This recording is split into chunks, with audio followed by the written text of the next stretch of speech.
Good afternoon, guys.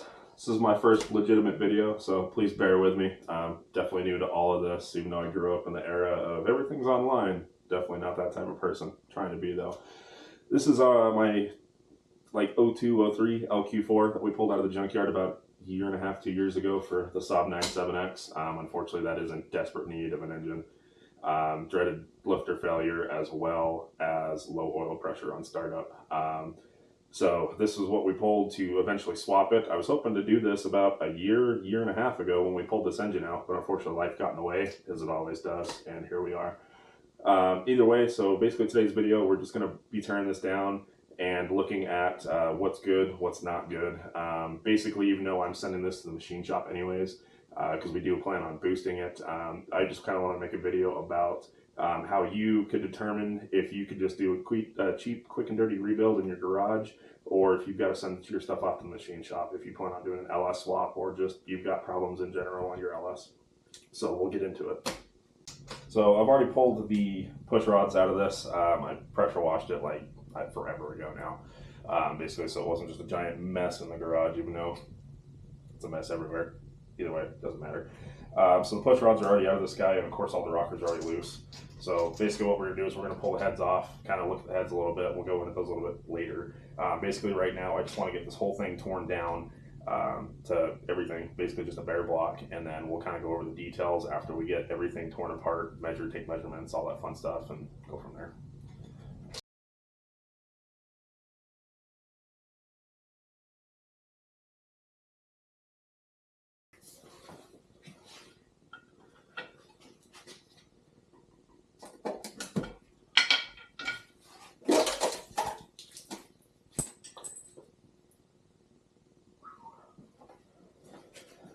Alrighty. Well, that's not good. Oh, that's not good at all.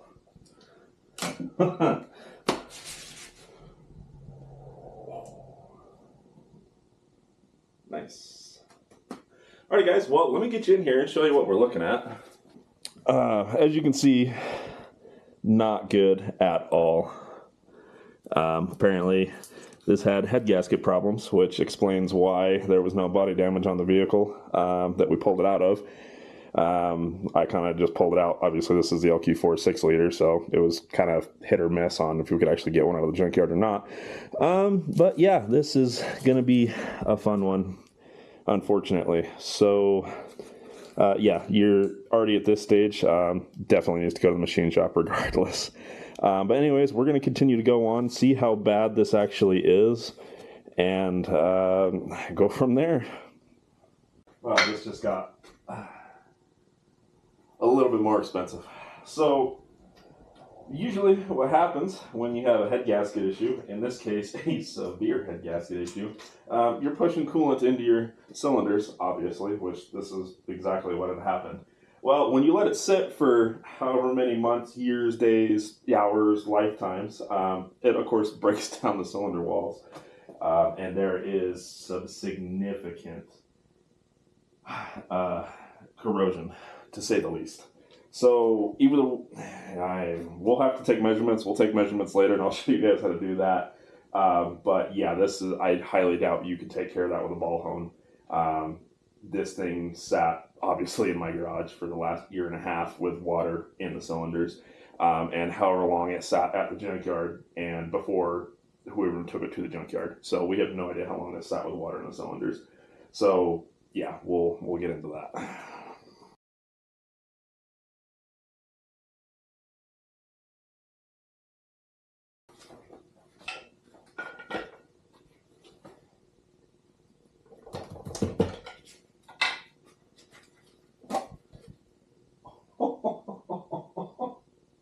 No. Oh no. Oh.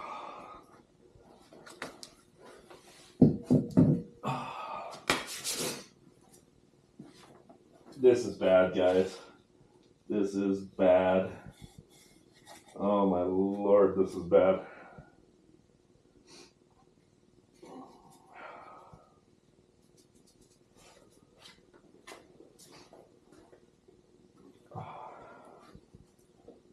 Where are my rags?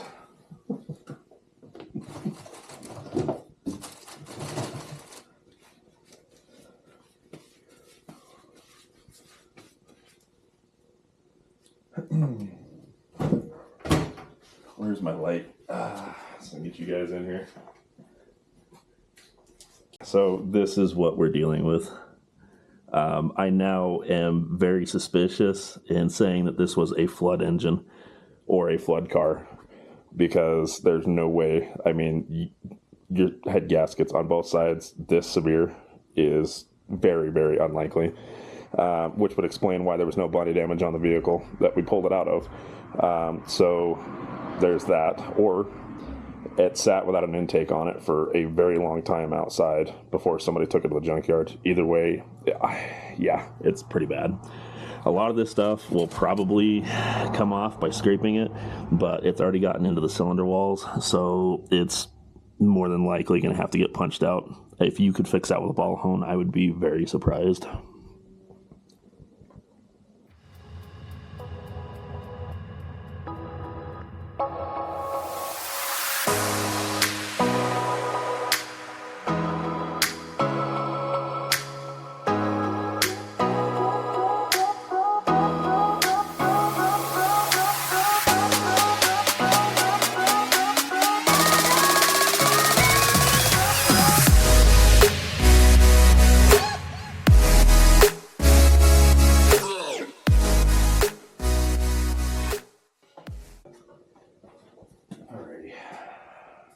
So we got the pan off. What I'm going to try to do is clean these cylinders up a little bit. If I remember, we actually turned this over by hand at the junkyard, because that's basically the only way, without pulling the oil pan, that I could tell that it spun free. If I remember correctly, it did. And if I remember correctly, it also was made to do a transmission. So I'm wondering if it was in its early stages of all this. And here we are now, a year and a half later after it's sitting. So I'm going to take a wire brush and a wire wheel and try to clean as much of this crap out of here as possible, because right now I can't even turn it over with a breaker bar. So that's kind of where we're at.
It's been a few days since I got this torn down. I ordered a wireless microphone and it just came in yesterday, so I'm hoping the audio quality will be a little bit better from here on out.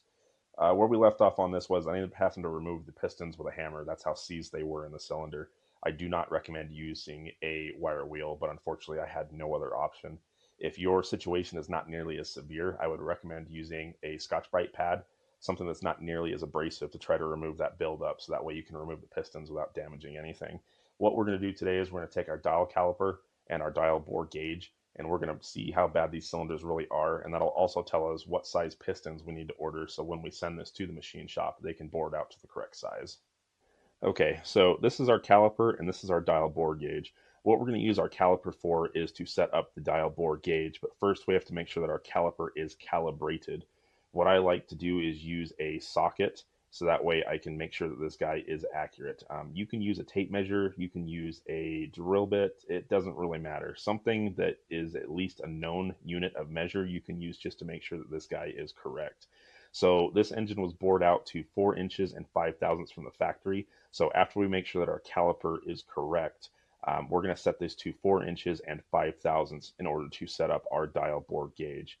After we get this dial bore gauge set up, then we'll start taking measurements. As you can see, it comes with a bunch of different length rods. What you're going to do is you're going to figure out which one of these rods fits on the end of this, and you can still rock it back and forth in the cylinder without it binding.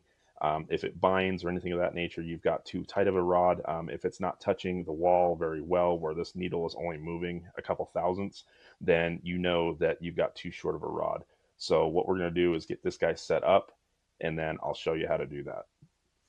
So I've got our caliper set to 4 inches and 5 thousandths. You don't want to just take one of these guys and throw it in the vise, you'll ruin it very quickly, or any calibrated equipment in general. So what I have is a paper towel wrapped around the end of it here, and then it is barely just tight enough to hold this in place while I do this. So I've also got the correct rod on our dial bore gauge, as well as a small spacer. I needed that spacer just to take up a little bit of play, because unfortunately it was either going to be too big with the next size up rod or too small with the next smallest down size rod. So what we're going to do now is put this guy in the caliper and get this set to 0. There's a small nipple on the back side of this. As we push that, we can watch that needle move back and forth. What we're going to do is we're going to do the same thing, just like what we're going to do with the cylinders here in a second, is we're going to put this in the caliper, rock it back and forth until that needle reaches the maximum number we can get, and then starts to fall back down. And then what we're going to do is turn this guy and set it to 0. That will be our true 0. So this will be calibrated to 4 inches and 5 thousandths. So I'll be back here in a minute after I get that set up. So I've already got our dial bore gauge set to that 4 inches and 5 thousandths we talked about earlier. Let's talk about how we're going to do this. So grab yourself a piece of paper, use your phone, it doesn't matter. As long as you can keep track of the numbers that you're getting, and they don't get mixed up, that'll give you a good idea what's going on. So we're going to take 6 measurements in total. We're going to take 3 horizontally, and we're going to take 3 vertically. So let's go over horizontal and vertical. When I say horizontally, I mean front to back of the engine, left to right, or within your guys' perspective, right to left. We're also going to take 3 measurements vertically. When I say vertically, I mean straight up and down, not me looking into the cylinder, not the angle of the cylinder, straight up and down. If it helps you guys at all, you can rotate your block, whether it's a 4-cylinder, V8, V6, doesn't matter, to where you can measure north, south, east, west. As long as you're taking your measurements 90 degrees apart from each other, from your horizontal and your vertical, you're going to get a pretty accurate reading. You can start at any angle you want, it doesn't matter. Like I said, as long as it's 90 degrees apart from your horizontal and your vertical lines, you're perfectly fine. So we're going to start with number 1 here and see what we're getting. So we're going to start somewhere near the top of the cylinder. Set this guy down. Make sure it's as straight down the cylinder as possible and start rocking it back and forth. What we're going to do is we're going to watch our needle until it stops moving and starts to drop back down. That is going to give us our measurement.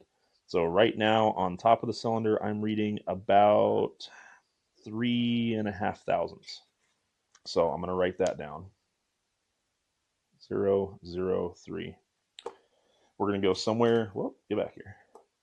Somewhere in the middle of the cylinder. Again, make sure that your gauge is as straight as possible with the bore and start rocking that guy back and forth.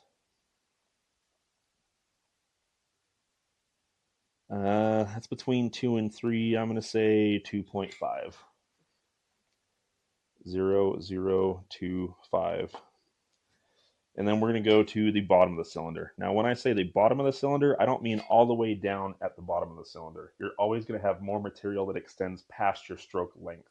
The only thing that we're concerned about is where the piston and rings is physically riding within the bore.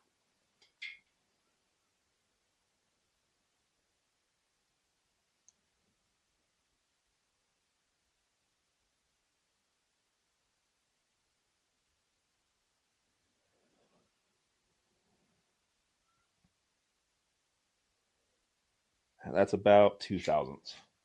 So I'm going to write 0.002. So we're going to repeat that doing our vertical. I'll speed the video up a little bit. We'll start getting into all these cylinders, and then I'll get back with you guys with what's going on.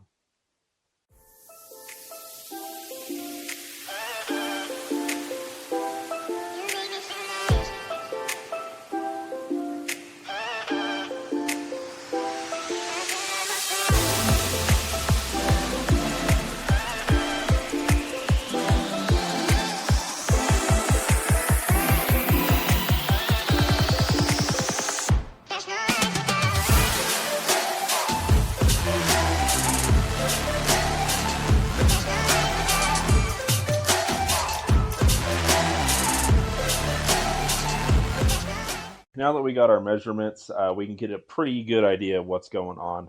Now, since this did have water in most of the cylinders, some of these readings are pretty off as far as not being extremely close to each other. I also want to talk about thrust wear. So you're always going to have more wear up and down than you are front to back. So again, to touch our horizontal lines and vertical lines, you're always going to have more wear vertically than you are horizontally. That's because of rotation and all that other fun sciencey stuff. So I'm going to get into these numbers with you guys and then kind of talk to you about taper, out of round, oversized, and ring ridge. Now this engine doesn't really have any ring ridge on it. If this had been probably ran 3,000 or 300,000 to 400,000 miles, we'd probably start to see some type of ring ridge. Or if it sat for a really long time and didn't have corrosion, we might see that as well. So unfortunately, I can't really show you guys ring ridge. So I'm going to get into everything on the toolbox with you guys, and then we'll go over this. So to get into our taper, our out of round oversized. So taper is a conical shape or a cone shape where it is larger on top than it is on the bottom. Out of round, of course, is as simple as it states, out of round. That means it's no longer circular. So kind of egg shape, oval shape, where you have wear on one side more than you have the other side. Now, out of round, you're always going to have a little bit of out of round to a point just because of our thrust wear. As I stated earlier, you're always going to have more wear vertically than you are horizontally. Oversized, simple as it states, it's oversized. Generally, you're not going to see this in a used engine unless somebody has built an engine, rebuilt an engine, and they say they've punched it out and put oversized pistons in it or something of that nature. Again, to kind of touch on our horizontal and vertical, think of this as 3D shape, if you will. These are the measurements we took horizontally, and these are the measurements we took vertically, this direction within that cylinder. So we'll get into the numbers right now. We're going to see taper as well as out of round, but since this engine had corrosion in it, we're going to see some pretty funky numbers. So we'll get into that right now. So with all these numbers, we're getting a pretty clear picture of what's going on within this block. So vertically, we had 12 thousandths on top.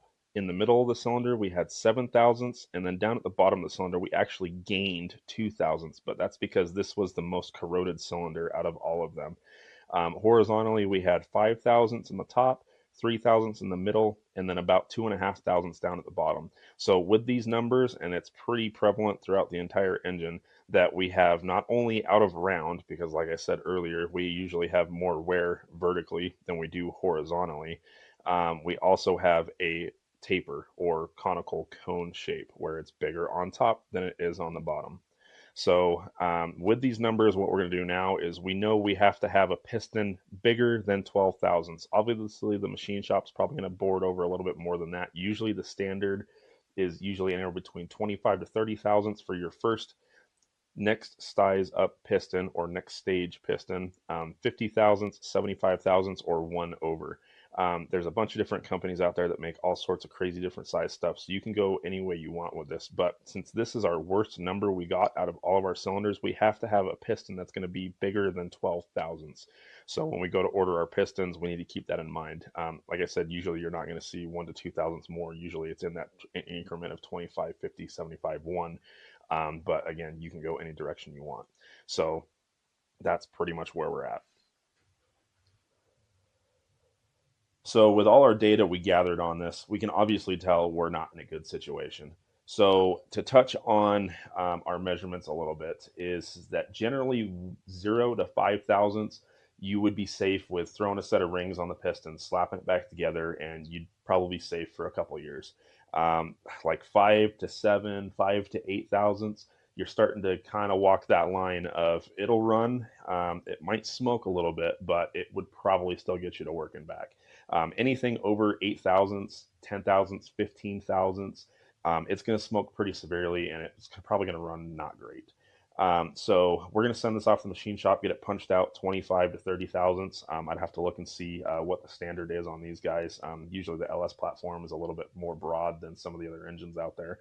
But either way, that's what we have to do. So we're going to go at least 25 thousandths over on this guy.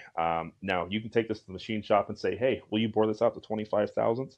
And they're going to laugh you out the door and be like, "Ha, that's cool. Come back with pistons." So what we're going to do before we even take this to the machine shop is order a set of 25 over pistons and take this in. The reason why they do that is that even though you're ordering 25 thou pistons or whatever you ordered, they may not truly be exactly 25 thousandths. They may be 24,879, some repeating crazy small number.